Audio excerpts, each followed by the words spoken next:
Oi, sejam bem-vindas a mais um vídeo do canal. Então hoje nesse vídeo eu vou falar pra você algumas das habilidades que a gente precisa observar e estimular antes mesmo de pegar ali a queixa dos pais e começar a intervir com a criança. E esse é o maior erro de muitas psicólogas iniciantes, porque a gente fica naquela ansiedade de dar uma resposta para a família, então a gente pega ali aquelas demandas, já quer intervir diretamente, sem nem avaliar se a criança está preparada para receber aquele tipo de demanda. Então nesse vídeo de hoje você vai sair daqui sabendo o que avaliar e como avaliar antes mesmo de iniciar a intervenção.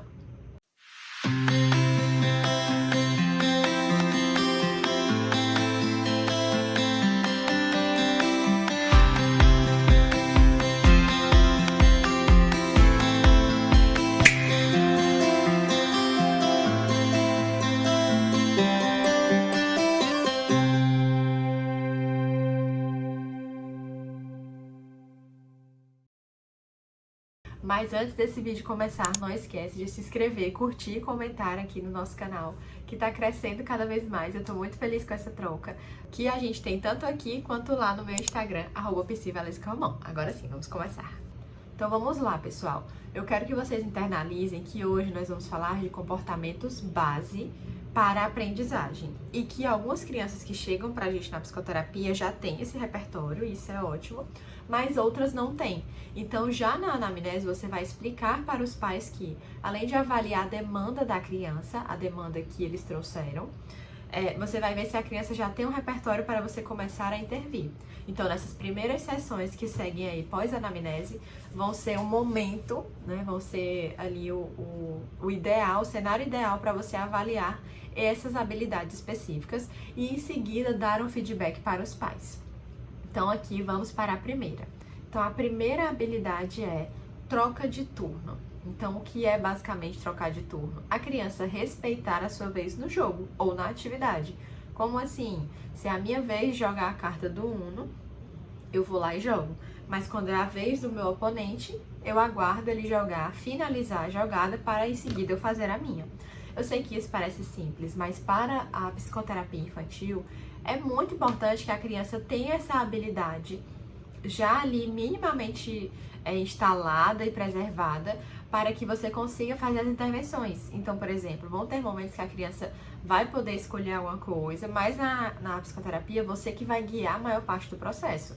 E ela vai precisar entender e respeitar, né, essa escolha que você fizer. Então, por exemplo, vamos supor que você coloque uma atividade que não vai ser uma atividade tão prazerosa para a criança. Vamos imaginar que você está ali fazendo um processo de dessensibilização sistemática com a criança que tem medo de agulha. Então, você vai trazer um brinquedinho de agulha ali para vocês brincarem de médico e de hospital. Essa brincadeira provavelmente não vai ser a preferida da criança, ela provavelmente não vai se sentir confortável. Mas vocês precisam fazer isso por quê? Porque faz parte da intervenção. Então, a criança precisa estar ali entendendo que haverão trocas, momentos de troca de turno, em que ela vai ser a líder e escolher alguma coisa, e em que outros momentos vai ser você. Então, como observar essa habilidade? Você pode colocar um Uno, cai não cai, um dominó, sempre jogos assim simples, com regras simples, mas com troca de turno. Se a criança respeitar a minha vez, sua vez, você vai ali vendo que ela tem um tempo bom de espera, como por exemplo no pula macaco, enfim. Então, essa criança já tem essa habilidade. Então, você já vai entender que ela vai estar ali mais preparada quando você vier com uma atividade mais estruturada. Então, ponto número 1, vocês já sabem, troca de turno. Tem que saber e entender se a criança já faz ou se vai precisar ser estimulado. Se ela não tiver, aí você pode usar esses mesmos jogos que eu falei para estimular também. Então, você já vai saber que vai determinar um momento ali em todas as sessões para estimular essa habilidade e aumentar a tolerância da troca de turno. E, ao mesmo tempo, você vai pedir para os pais fazerem isso em casa para que esse comportamento generalize mais rápido. Associado à troca de turnos, a criança também precisa esperar, conseguir esperar, né? Então, você vai lá, é a vez do outro, mas eu espero o outro ter aquela ação, aquela atitude. Então, a criança também precisa conseguir esperar você inserir uma atividade, você explicar alguma coisa, ela precisa esperar estar naquele contexto, né? Dentro da sessão, enfim. Então, o comportamento de esperar também é um comportamento base da aprendizagem. Ao mesmo tempo que ela precisa entender que tem que fazer essas trocas, ela também precisa aprender a esperar. E como você testa ou estimula essa habilidade?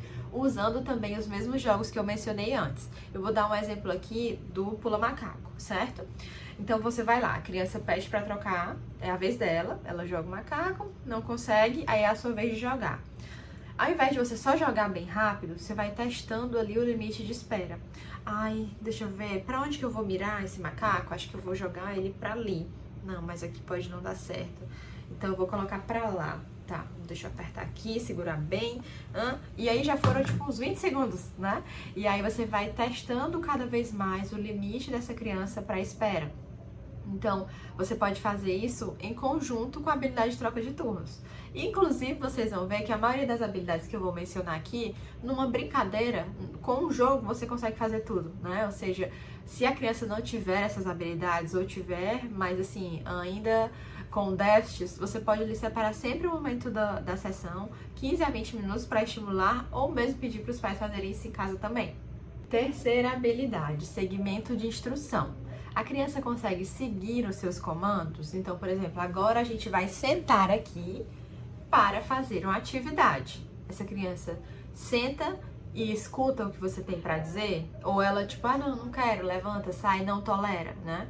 Então, seguir uma instrução também faz parte ali dos comportamentos base da aprendizagem. Então, a criança precisa entender que você vai fazer ou dar ali uma instrução que vai fazer parte do processo e ela precisa seguir. Ai, Valesca, que habilidades assim tão básicas, eu não sei se isso realmente funciona não. Beleza, agora então vamos dar um exemplo. Vamos imaginar que você tem uma criança que não tem essas habilidades, ou você acha que ela tem ou não tem de uma forma bem estruturada, e você vai colocar uma atividade para ela fazer. E aí ela não consegue sentar, esperar, você vai explicar para ela, dar uma instrução de como fazer um mindfulness. Olha, a gente vai usar técnicas de mindfulness. Para isso a gente precisa fazer tal coisa, tal coisa, tal coisa. E a criança já tá aqui, ó, pegando um lenço, fazendo um negócio, enfiando no nariz, enfim. Então, as habilidades de base da aprendizagem são muito importantes, senão você não vai conseguir, por exemplo, ensinar outras habilidades mais complexas que demandam regulação emocional, enfim, coisas nesse sentido. Então você precisa, inclusive, dar essa mesma explicação para os pais.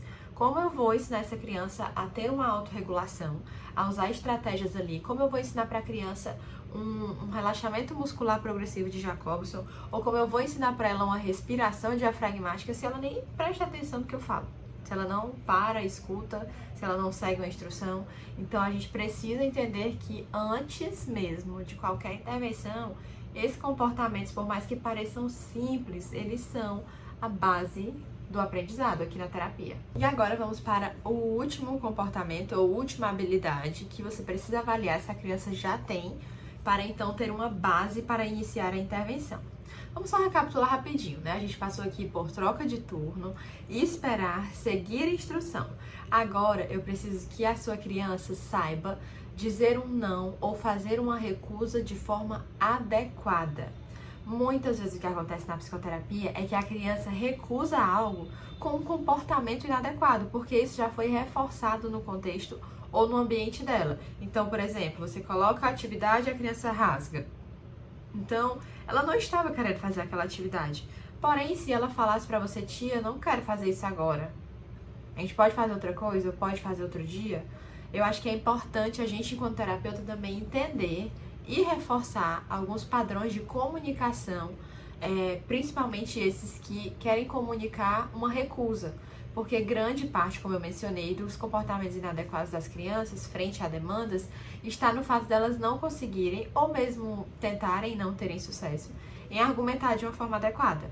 Então você vai lá e testa, coloca uma atividade que talvez seja difícil, é complexa ali para a criança, ou uma coisa que talvez ela não queira continuar, veja como ela responde isso, como ela se porta, como ela interage, ela levanta e sai, ou ela só se recusa, enfim. Então, essa é uma habilidade que você precisa avaliar e, caso a criança não tenha, você já tem também que estimular ali de cara. Então, botou o brinquedo, a atividade, viu que a criança já tá... Vixe, tô percebendo aí na sua carinha que eu acho que esse jogo não é muito legal. Não, tu quer continuar com ele? Ou a gente deixa ele um pouquinho de lado, faz uma coisa e faz ele, faz uma coisa e faz ele? O que você acha? Então, você vai dando ali sinais pra criança de que você entendeu, assimilou o que ela falou, mas você precisa dar modelo. E aí eu sempre dou modelo. Então, fala pra tia, você pode dizer, tipo, aqui é tranquilo, tá? Você pode falar, tia, não sei se eu gostei muito dessa atividade, então, tia, vamos fazer outra coisa um pouquinho, depois a gente vai pra essa. E aí eu vou reforçando aos pouquinhos, mas também não sempre, porque a gente não pode reforçar sempre o comportamento de recusa, porque senão a criança não vai querer fazer nada, né?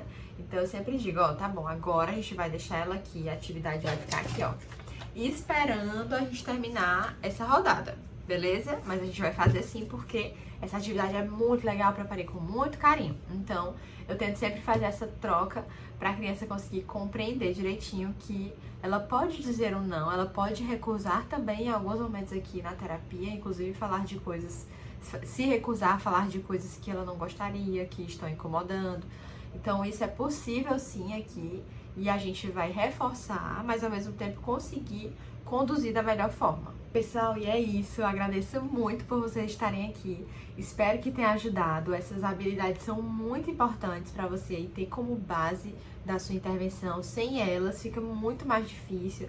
Você vai ter, assim, mais situações frustrantes, tanto para você quanto para a criança. Então é preciso estimular essas habilidades aí no começo, e inclusive avisar os pais de que você irá fazer isso. Que aí você, ó, alinha expectativas, deixa os pais já tranquilos, sabendo o que vai acontecer, e eles não ficam também ali ansiosos e achando que nada tá andando ou funcionando. Então é isso, eu agradeço muito a interação de vocês, tanto no grupo, no Instagram, por aqui, tá sendo muito legal essa troca. E um beijo e até o próximo vídeo.